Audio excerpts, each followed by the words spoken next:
एक बिहार की घटना है, 2-4 साल पहले पेपर में पढ़ा हमने।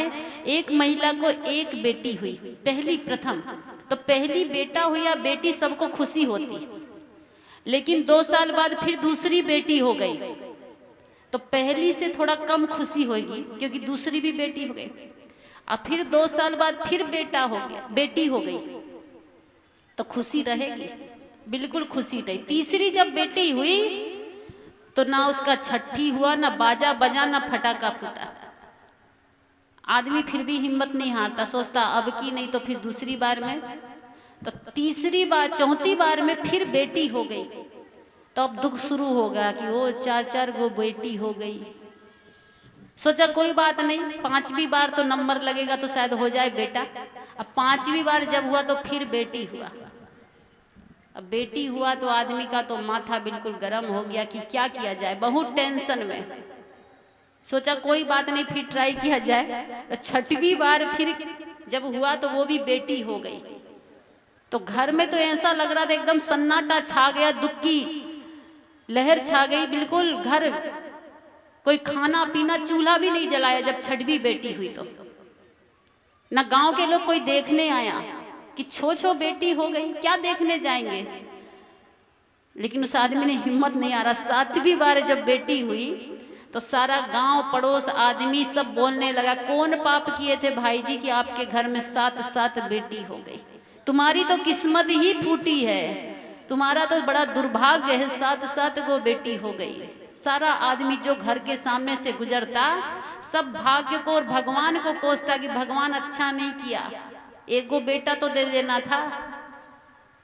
अंतिम संस्कार करने के लिए, चिता में आग जलाने के लिए, चिता में तो बाद में आग जलाएगा। बेटा अगर किसी का है, कुछ बेटे ऐसे हैं कि जिंदा में आग जला देते हैं।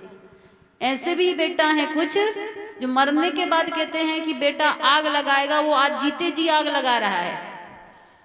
7वीं जब बेटी हुई तो सारा रिश्तेदार, गांव पड़ोस, सारा आदमी उसके भाग्य को कोसने लगा कि कौन पाप किए थे भाई जी कि आपको 7 बेटी हुई, आपकी तो किस्मत फूटी, आपका तो भाग्य नसीब ही खराब है।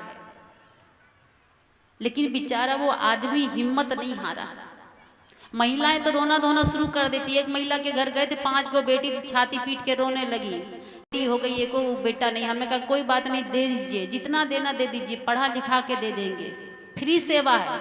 अगर किसी को बेटी से तकलीफ है तो हमको दे दीजिए, जितनी भी बेटी होगी पढ़ा लिखा के बड़ा कर देंगे, फ्री सेवा, कोई शुल्क नहीं। क्योंकि हम महिला संस्थान चलाते हैं, आश्रम चलाते हैं। अगर किसी को बेटी से तकलीफ है, गरीब हैं, तो फ्री खाना पीना रहना पढ़ाई का खर्चा हमारी तरफ से। पर बेटी बोझ नहीं होती। बेटा तो एक ही कुल को रोशन करता है, मगर अगर संस्कारवान बेटी है तो 2 कुलों को रोशन करती है। अगर संस्कारवान बेटी हो गई तो 2 कुलों को रोशन करती है, नैहर को भी और ससुराल को भी। इसलिए कहते हैं ओस की एक बूंद सी होती हैं बेटियां, हो दर्द माँ बाप को तो रोती हैं बेटियां। ओस की एक बूंद सी होती हैं बेटियां, हो दर्द माँ बाप को तो रोती हैं बेटियां। कोई किसी से कम नहीं है, हीरा है बेटा तो मोती हैं बेटियां। ओस की एक बूंद सी होती हैं बेटियां। आज हमारी बेटी देखिए, मंच पर आई थी मुखिया जी, वो भी एक बेटी नारी शक्ति है, उनको भी बहुत बहुत साधुवाद है।